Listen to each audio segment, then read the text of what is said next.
Hi and welcome. I'm sitting here together with Jojo Bailey, um, Sober Transformational Coach. I think was the super great wording you have for what you do.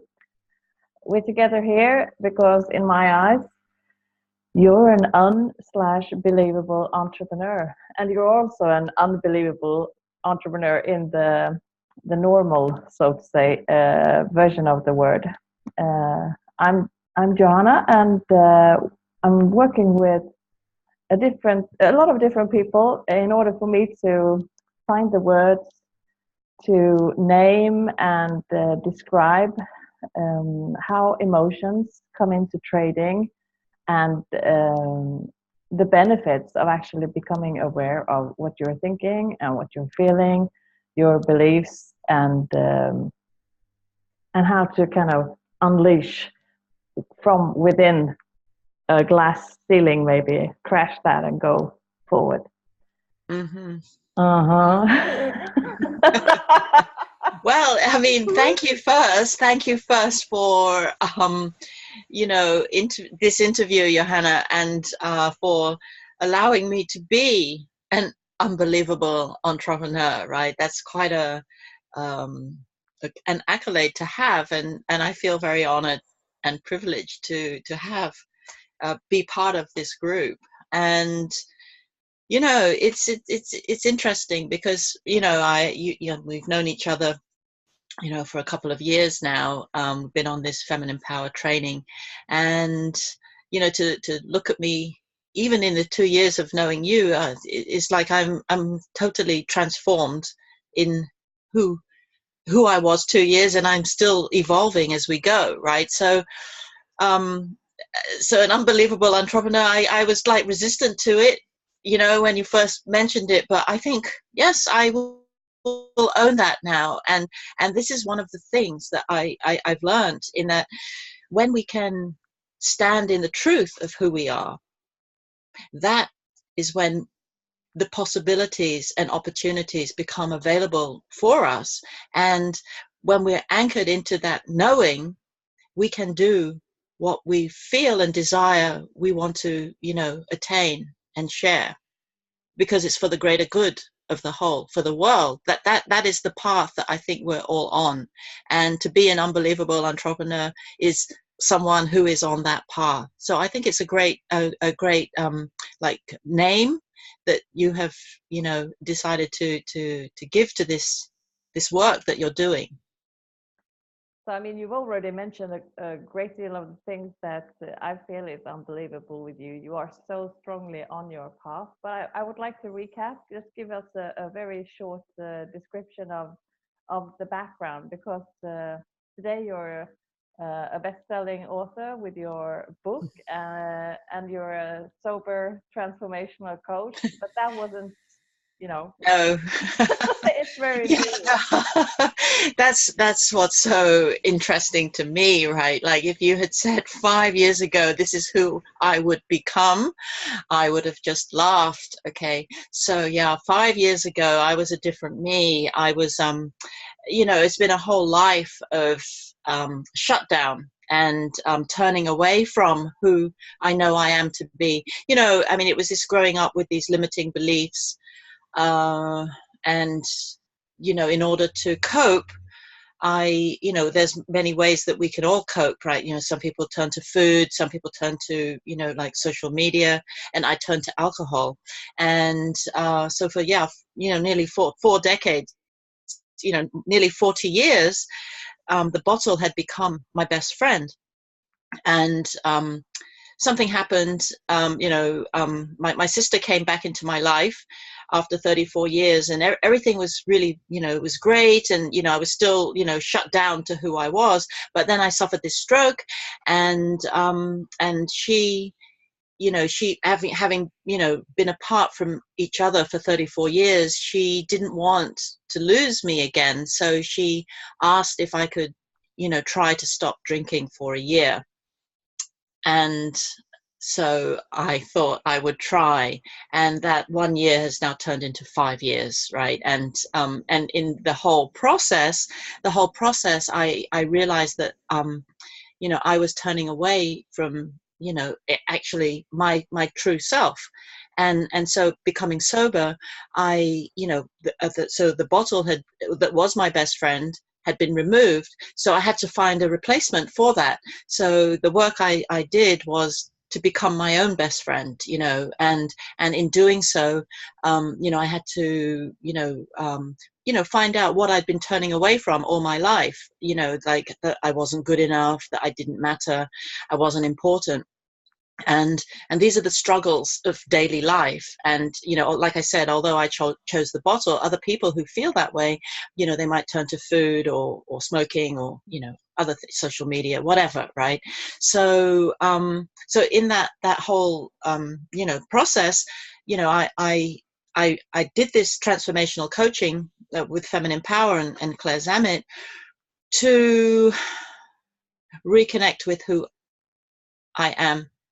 And because of this transformational coaching and my sobriety, I feel like I'm now the best person to be able to share how it is to be sober and happy, which is what my book is all about. Because, there are a lot of people who are sober and but they've chosen either for health that they need to be, but they're unhappy about it, or they want to be sober and alcohol free, but they struggle with their life, thinking, well, actually maybe it might be an idea to just go and drink. I was having a better time, but actually I know now that alcohol doesn't make my life any better. It will never make my life any better.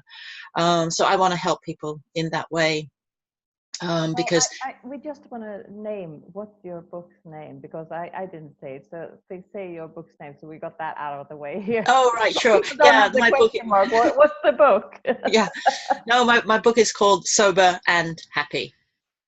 Right. Sober and Happy, great. Sober and Happy. Yeah, so I just have did you have any experience about like being self-employed or entrepreneur? I mean, I know you had a leadership position before, but this is a different angle, since you're like running your own business. This is your own life / business in connection.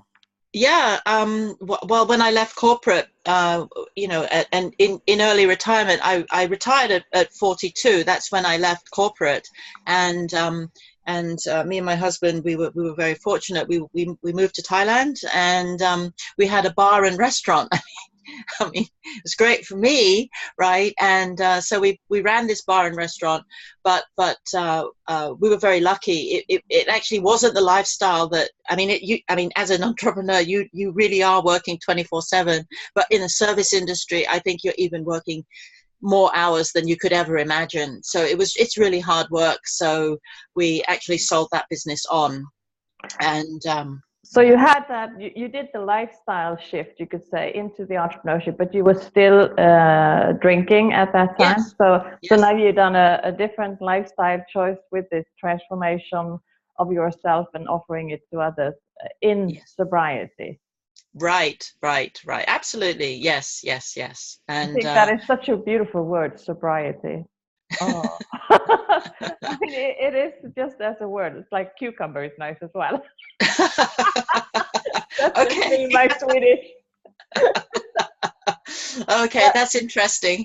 That's really interesting. You know something, right? Because some of the metaphors that you use when you've been drinking is you can never become a cucumber again, because you're so pickled with all the drink that you can't become a cucumber again, right? I didn't know that. Oh, great. So you actually you feel like I mean, that's a good description of the unbelievable here. Yes. If you listen, I mean, to your friends, as you share your story now, what is it that they kind of seem most thinking is the unbelievable aspect of these steps that you've taken right now, and the lifestyle shift? What is it? It's unbelievable to them. Okay, that from that like, you know, when the cucumber is all like a gherkin, right? You know, like a pickle, right? So yes, it can't become that cucumber again in that stage, right? However, the transformation has been that I really do feel reborn as, you know, something fresh. and totally different, right, than to the person that I was. And that is the reflections that I get from them. And also, I mean, it's not a, you know, as everything, transformation isn't an easy road to travel, but the hard work, it comes from you, from me. Okay, I mean, people can support you, but you need to have that willingness to really try to, you know, you have to believe in yourself, you know, and that desire to attain where you're going becomes the overriding like what shall I say, the overriding energy that you have. You know, you get up and, you know, and yeah, so, and that's what you're striving for, because you can see that there's something bigger than you, right? This is connecting to life itself and the universe, and the connection becomes so powerful because life, I mean, you know, like in Feminine Power, that one of the transformational like mantras that I have for myself is just being alive is more than enough to know that I matter, and that is for all of us. So this is like the condensed version of what your friends and family seems to think is the unbelievable aspect of the shift that you've made. You actually say that I'm worthy just by being, and from Alive. there, yeah, from being alive, and from there you take so much different steps in other directions than you did before. Right. Because I do matter, and I matter to me. Mm-hmm. Right. And so yes, it was all this self-worth and whatever. So my next like project will be a worthy system. I want to create a worthy system, right, going from self-doubt to self-belief. That would, you know, be what I would like to help people with. I have a question about. I mean, we know that you're past 42 since you retired. You retired from corporate at 42, and to me that is an aspect that really is one of the unbelievable aspects here. That you actually made this very radical step, being like after 42. I mean, it's you practiced the old version for quite some time, and then at this time you decided. What if you were to say, like, what was it that you're most proud of actually having done that, being in the situation you were? What is it that you feel is the most unbelievable about this shift that you've done? The most unbelievable thing for me is that I now know who I am. I now know who, in writing that book, right? I mean, it really was, I really had to go back in and find and uncover all this stuff that I had buried, right? I mean, from a young age. I mean, yes, we are you know, our identities are created through, you know, our upbringing. But for me, the unbelievable thing is that we don't have to take this baggage forward, okay? So that I could change my perception of who I was to be who I am. And that is the most unbelievable thing, because so this standing in the truth of who I am after writing that book, you know, I mean, seriously, all the masks and, you know, the disguises that I used to wear and the self-talk I used to do is gone now. And everything I talk about, everything I am, is who I am. And that's when I know that I'm standing in, you know, my own truth, and I don't have to be afraid. I don't have to be afraid of what anyone's going to say or anything, right? Because I'm just being me, right? And it's so powerful. So, I mean, the words that I hear is a very deep, like, acceptance of who you are with the limitations and the history and the, you know, all the choices you've made, whatever choices you made, like that. It's such a profound acceptance. And I mean, for me, it's just like I get overwhelmed with kindness if I feel that level of acceptance. Right. I mean, the kindness and the relaxation and like the compassion and the just being okay with the limitations. I mean, that's so huge as a container to kind of, as a marination for freaking cucumber. I mean, Yeah. marination for the cucumber here. That is Yes. just with those words that you describe here. Yeah. And well, thank you for that reflection, because it really is very amazing, to when you think back over your life of how you can get so caught up in limitation with these beliefs, or the disowning, the unacceptance, right? It's all the opposite of where I'm coming from now. Just because I have allowed the my own self process, the own internal, the internal examination, and be okay with all of it, right? When you can accept all of that, then you can move on, right? But you're going to love it. You're going to love it because it's you. And when we know that, then we don't have to turn to all those outside distractions, because those distractions, because you know what, Johanna, sorry, it's like, it's when we, I mean, so it's actually, we become detached to those, all those things, right? Like the alcohol, the food, and all of that, because those are attachments, but we need to detach from them in order to move forward. So we need to let go and be who we are, but from that detached place, not attached to the outside and waiting for people to, say, oh yeah, all this like people pleasing and bending over backwards and all of that, which is what I felt I used to have to do. And now, I mean, seriously, I mean, our bodies are really like very developed, right? Our intuition and inner knowing, we can feel when something isn't right. Whereas, before I would think, oh, well, I think I need to do this. And maybe in order to do that, to please someone, I might have to have a drink to help me to, but now I just can feel, no, I don't think that's the right way to go. And I'm okay with that. And if they're not okay, that's up to them, right? It's a whole different shift in thinking.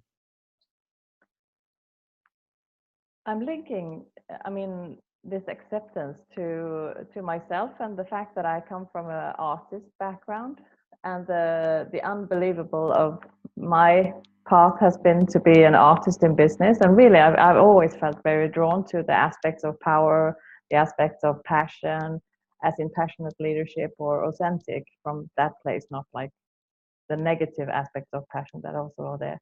And so the passion, the power, and the prosperities. I've always been interested in money as well, and I mean, it has been a great clash. I've been an unbelievable artist, and I've been an unbelievable entrepreneur from both cultures. It's been like question marks when I wanted to combine the two spheres. But you spoke about that with the masks, and as an artist, what you always do is you put yourself on the wall, or you put yourself on the podium or whatever. So you're actually exposing yourself, even though you might not even see what it is that you're exposing of yourself, because that's been one of the parts I've used the creative work to actually bypass the mind of mine, which is in all those old like treadmills of negative mind talk, and being able to look at myself from a freer perspective, like bypassing that negative self-talk, going into something else, and actually being able to talk to myself through the painting, through the artwork. So I mean, you're exposing even like unperfect parts of you. You're exposing your limitations. You're exposing, and you're exposing your limitations and your gifts as an artist. Right. And it's very authentic, or it is as authentic as you can be. And this being a process of life, because you say, I mean, you meet people, things happen. It's like it's life happening, and you're not saying that I need to be this the whole rest of my life. I'm happy to transform continuously, and to say that I don't detach. I have a word for the other that is more like a heart-based relationship to attachment, is that I'm non-attached. Mm-hmm, So mm-hmm. the detach is like you saying no and saying, I don't want to go there, like avoiding, rejecting, numbing out, maybe detaching like that. But the non-attached is, this is who I am. I am Mm-hmm. who I am, and I'm accepting my limitations, my gifts, and I move forward in the world as an entrepreneur, as myself, and willing to learn as Yeah. I go forward with it. That's brilliant, brilliant, right? And but you know what? The other thing about, when you do, you bypass the mind and put your feelings or emotions onto canvas. But what you're also doing is it's a form of connection as well to the people who are looking as well. If you display that as well, which I think Yeah, is really powerful. yeah.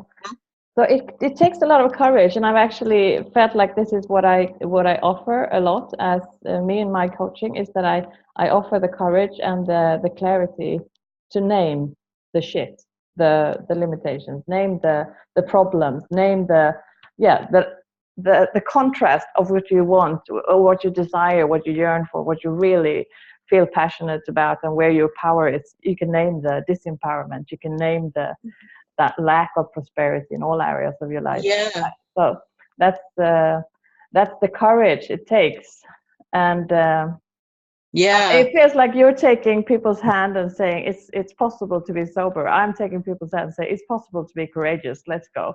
Yes, yeah, well, they're the same. There's the same, I mean, absolutely, and it's such an exciting journey to be on, right? Because but there's just so much potentiality out there if you can trust yourself. It's really, standing in the truth of who you are and trusting yourself. And if you take someone's hand and you can let yourself be guided and supported. It's an amazing things are waiting for you. I just know Would that. that be like if you were to say something that you would like send people with this interview here, would that be to actually link arms with others or reach out for support? Was that Yeah, a vital yeah. I thing? think that's so vital. I mean, this reaching out, and I mean, I had to reach out for help when I was stuck, right? And I knew I needed to change. Okay, and I know. I mean, in our learning and our teaching from Feminine Power, we can't become ourselves by ourselves. And I know that, right? I could not be here today on my own trying to learn from books or not asking for help, because this is the other thing, right? That the old culture is, if I ask for help, it means that I'm weak, and I'm going to put this strong like disposition. I can do it on my own. But actually, when you ask for help and people help, that people are always willing to help, you become more powerful, right? And in a collective way for yourself. So yeah, the reaching out for help. And people will. I mean, I want to encourage this type of thinking, that people will help you. I mean, you think about yourself. When people ask you for help, you always say yes. We always say yes. If you can, you do, right? But no one's a mind reader. No one can say, do you need help? And usually you go, oh, it's okay. But I know now to ask, and I'm sure it's the same for you, Johanna. Yeah. Yeah, like the reaching out and trusting that there will be someone there. Like, I reach out my hand and feel that it's possible for it to meet someone else's hand. I mean, that is a huge vulnerable step to take and say, I need help in this culture. I mean, again, the marination we have, as you speak about it. I mean, we have a saying in Sweden, a good man, does it himself. That was probably a really poor translation of it, but you get the essence of it. Right. And instead say, I mean, not the more the merrier, but the more I receive support, the more powerful prosperity I can kind of like ripple out in the world. That's it. Well, that's it. I mean, and I think we all are on that journey to make the world a better place, right? We want to be the change. We want to be the change we want to see. So that is we are in progress. We are work continuing. So we'll continue being ourselves. And the invitation is, of course, for anyone listening to this to also be that and have fun as we do it, because I've really enjoyed this call. And if you have any final things that you kind of, oh, this I would like to say as well, please do so, Jojo. Otherwise, I mean, we're kind of wrapping it up in some way here. Yeah. So thank you for this time and opportunity, Johanna. I just want to say that, you know, I just encourage everyone to believe in themselves and, yeah, and reach out for help. You can't do it by yourself. And, you know, just be willing to take the next step, you know, take the next inspired action step, because you can feel what you actually desire if you allow yourself to. So that allowance, acceptance, and then trust that you know what's best for you. Wow. Because it's magic out there. And as a, I mean, emotional fitness coach, it's like, you know, ripping the Band-Aid of the false beliefs out. And when you've done that, you're open to creating new, more healthy beliefs around who you are. And that's right. Self-worth is the thing. Thank you. Have fun and take care till next time. You too. But